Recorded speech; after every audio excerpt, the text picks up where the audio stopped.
Long gone are the days when the national government and county governments used to fight over roles and responsibilities.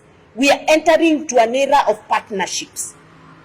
And may I also inform the Honorable Raila Odinga that for the first time in 10 years of devolution, we had the national government release the July close of the financial year. There was no unremitted equitable share to the counties.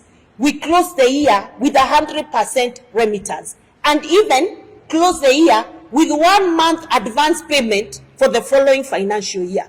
So this national government is serious on supporting devolution. They are serious on making sure there is timely disbursement of funds to the counties, and this is the new business of the Kenya Kwanza government.